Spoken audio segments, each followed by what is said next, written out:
Good morning, guys. Welcome back to my channel. Welcome you here in America. So, guys, i-vlog ko sa inyo ngayon ang apartment tour natin. So, hindi pa ako nakatry na mag-apartment tour. So, sabi ko sa sarili ko, why not mag-apartment tour tayo?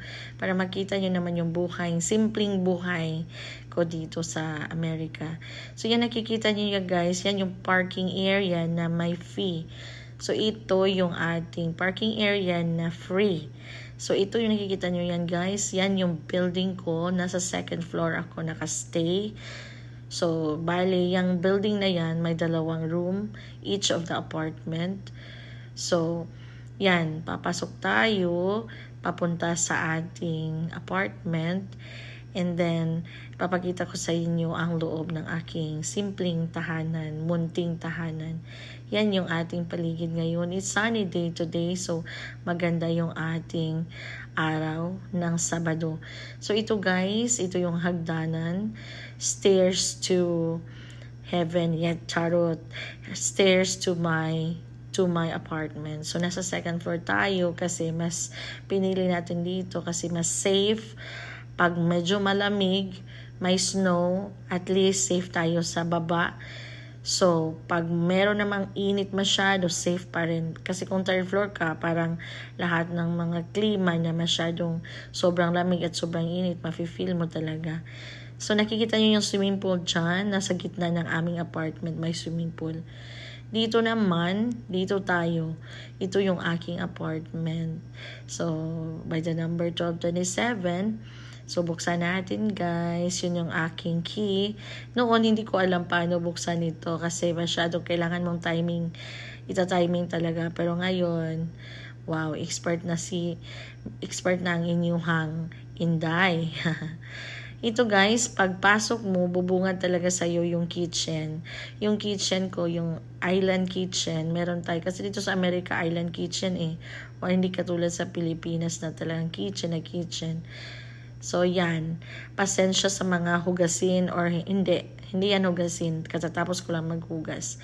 Yan ating stove, yung microwave natin, hanging cabinet, yan. Yan, guys. Naghugas kasi ako. Kailangan kasi, meron namang dishwasher, pero wala akong trust doon kay hindi naman masyadong nakuha yung mga dumi. So, yun guys. Ito yung ating living room. May 3 bintana. Tapos, pag magsa-sunrise, ang galing. Papasok talaga siya sa iyong room. So, yan ang living room natin. So, yun. Of course, hindi mawawala ang frame ng school kasama ang mga estudyante. Tapos, for the identification, meron tayong letter M, charot. And then here, ito yung ating master's bedroom kasi 2 bedroom ito. So, pagdating ng ate, doon siya sa kabilang room. So, ito yung ating master's bedroom. Master's bedroom nga siya, guys. Malaki, pero tingnan nyo ang liit ng aking bed. Single bedroom lang. Kasi ako lang naman mag-isa. Sino man kasama ko. So, yun. Dito tayo may 2 door na yan. Yung isa closet at yung isa bathroom. So, tingnan natin yung ating closet, guys. Ang closet ko, parang din siyang isang kwarto. Pwede kang pumunta doon sa loob. Doon ka magbihis, doon ka. Pero ang nakalagay dito ngayon is yung mga upper dress ko muna, upper clothes kasi hindi pa ako nagkakot, naglipat. Nandun pa yung mga gamit ko sa kabilang kwarto kasi doon naman yung kwarto ko nung una. So, kasi dito nakastay kasi dito 2 sila. Kaya yun, pinili ko na lang na dito sila 2 sa master's bedroom. Pero ngayon, ito, by the way, ito yung aking bathroom. Maliit siya na room. Pero, hindi ko pa ginagamit yan ngayon. Kaya, meron pa naman akong bathroom doon kasi nasanay ako doon sa kabilang kwarto. So, dito ako natutulog sa kwarto na to. Pero itong bathroom na to, hindi ko pa ginagamit. So, preserve pa siya lahat. Malinis pa talaga. So, meron tayong 2 upuan. Binigay din yan ng aking mga friends dito, ng mga taga dito. So, ito guys, ang ating munting kwarto. So, meron tayong kompleto dyan. May printer. Meron akong printer. Bumili talaga ako para naman in case of emergency. So, ito yung living room natin. Lalabas tayo guys. Oh, starring talaga yung frame ng IL Texas Keller Key 8. So, papasok tayo dyan, guys. Meron tayong frame. Yan, pinulot ko lang yan.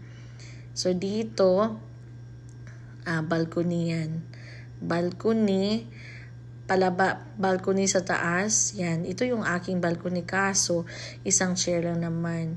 So, pag may mga blessings na dadating, sobrang blessings, bibili tayo ng upuan dito naman sa labas para makapagtambay naman tayo ng sometimes makapag-unwind. So, yun guys. Yan, nakikita nyo yan. Merong swimming pool ang apartment na to. Merong volleyball court. Kaso, sa ngayon, malamig, medyo papalamig na siya. So, wala pang medyo may naliligo na pag afternoon. Pero pag ganitong araw na to, parang ewan ko din, parang walang maliligo. Yan yung paligid natin, guys. So, nakikita na doon sa unahan, yun yung mga neighborhoods or mga bahay na nandun. Next, nandyan yung aking school. So, balik tayo sa ating room. Yan. O, see, maliit lang siya. Maliit. Ay, malaki siya para sa akin. So, simple lang naman siya. Simpleng apartment. Pero simple siya, pero wow, dollars, sobrang dollars nung ating monthly dito.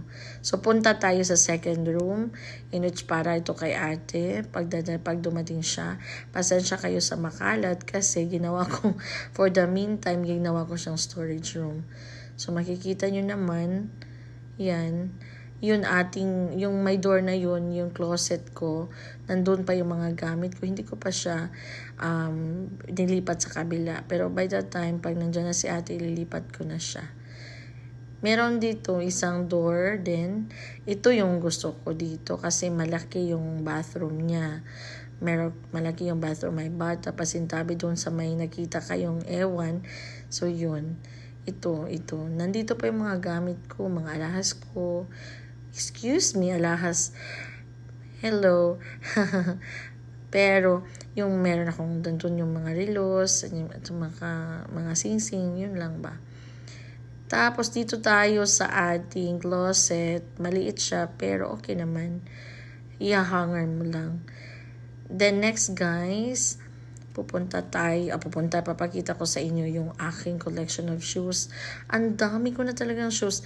Ipapadala ko ito sa Pilipinas para naman magamit nila. Kasi hindi naman ito, parang naman din itong bago. Imagine nyo, parang sa isang week, isang shoes yung magagamit ko. Ganun ba? Pero ako mahilig talaga everyday. Iba-iba ang shoes ang gusto ko. Ayoko ng pare-pareho everyday. Iba-iba talaga. So, nakaset na yung 7 shoes. Ito yung mga sandals ko. Yan. I mean 7 shoes, 5 day shoes. So yan, mga sandals ko yan. Sa lahat, yung mga gamit ko, meron talagang, yung mga outfit ko, or mga clothes ko, may color talaga sa aking footwear. So yun. Yan ang living room natin. Simple lang naman. Dito, yung isang door na yan, pantry natin yan. Yung ginagamit na or pantry or laundry area. So, ito mga laundry machine like washer and dryer, ibinigay lang yan sa amin sa Filipino community din dito sa Texas. So, yan ang pantry. Medyo makalat pa. Hindi pa ako nag-arrange kasi may mga expired na mga canned goods kailangan talagang itapon. Wala pa akong time sa ngayon guys kasi pagdating ko sa eskwelahan sobrang nakakapagod na. Ayaw ko na maglinis, ayaw ko na lahat. So yun, ito yung ating living room. So nakikita nyo naman yung beauty ng ating living room. So hanggang dito na lang tayo guys. Don't forget to like and subscribe this channel, Marnfield Vlog.